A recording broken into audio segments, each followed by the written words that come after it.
ഒരാൾ ലോക്സഭയിലും മറ്റേയാൾ നിയമസഭയിലും ആയതുകൊണ്ട് രണ്ട് സ്ഥലത്തും ബഡ്ജറ്റുകളൊക്കെ അവതരിപ്പിച്ചിരിക്കുന്ന കാലമാണ്.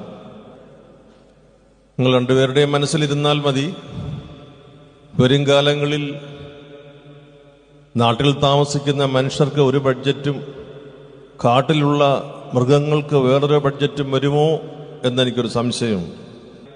നാട്ടിൽ വസിക്കുന്ന മനുഷ്യരുടെ സംരക്ഷണം കാട്ടിലെ ആനകളെയും മൃഗങ്ങളെയും ഏൽപ്പിച്ചാൽ അത് സാധ്യമാകുന്നത് എങ്ങനെ?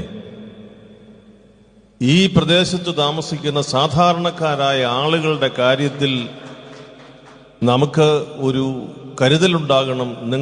നമ്മുടെ ജനങ്ങളുടെ സുരക്ഷിതത്വം ഉറപ്പുവരുത്തുന്നതിന് എന്തെല്ലാം തർക്കങ്ങൾ പറഞ്ഞാണ്, എന്തെല്ലാം ന്യായങ്ങൾ പറഞ്ഞാണ് മനുഷ്യരെ ആക്രമിച്ച് കൊലപ്പെടുത്തുന്നതിന് ശേഷമുള്ള കാര്യങ്ങളെക്കുറിച്ച് വിശദീകരിക്കുക. തികഞ്ഞ ലാഘവ ബുദ്ധിയോടുകൂടി ഈ വിഷയത്തെ കാണുന്നുവോ എന്ന് ഇവിടെ ഇരിക്കുന്നവരും ഈ മലയോര പ്രദേശങ്ങളിൽ താമസിക്കുന്നവരുമായ സാധാരണക്കാരായ മനുഷ്യർ ഭയപ്പെടുന്നു എന്നത് പരമാർത്ഥമാണ്. ഇതിനൊരു പരിഹാരം ഉണ്ടാകണം. ജനപ്രതിനിധികളുടെ ശ്രദ്ധയിൽപ്പെടുത്തി എന്നുള്ളത് കൊണ്ട് മാത്രം ആ വിഷയത്തിൻ്റെ എല്ലാ പരിഹാരവും ആകുന്നില്ല എന്നതും സത്യമാണ്.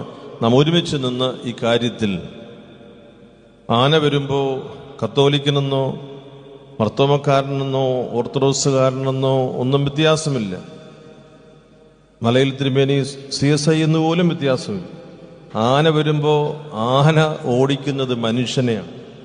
നമുക്ക് ആനയെ പേടിച്ച് ഒന്നാകേണ്ട, യേശുക്രിസ്തുവിൽ ഒന്നായി നിന്ന് ഈ വിഷയത്തിൽ ഒരു പുതിയ പരിഹാരക്രമത്തിന് നിർബന്ധമായി നമുക്ക് പരിശ്രമിക്കേണ്ടിയിരിക്കുന്നു എന്നത് നമുക്ക് ഓർക്കാം.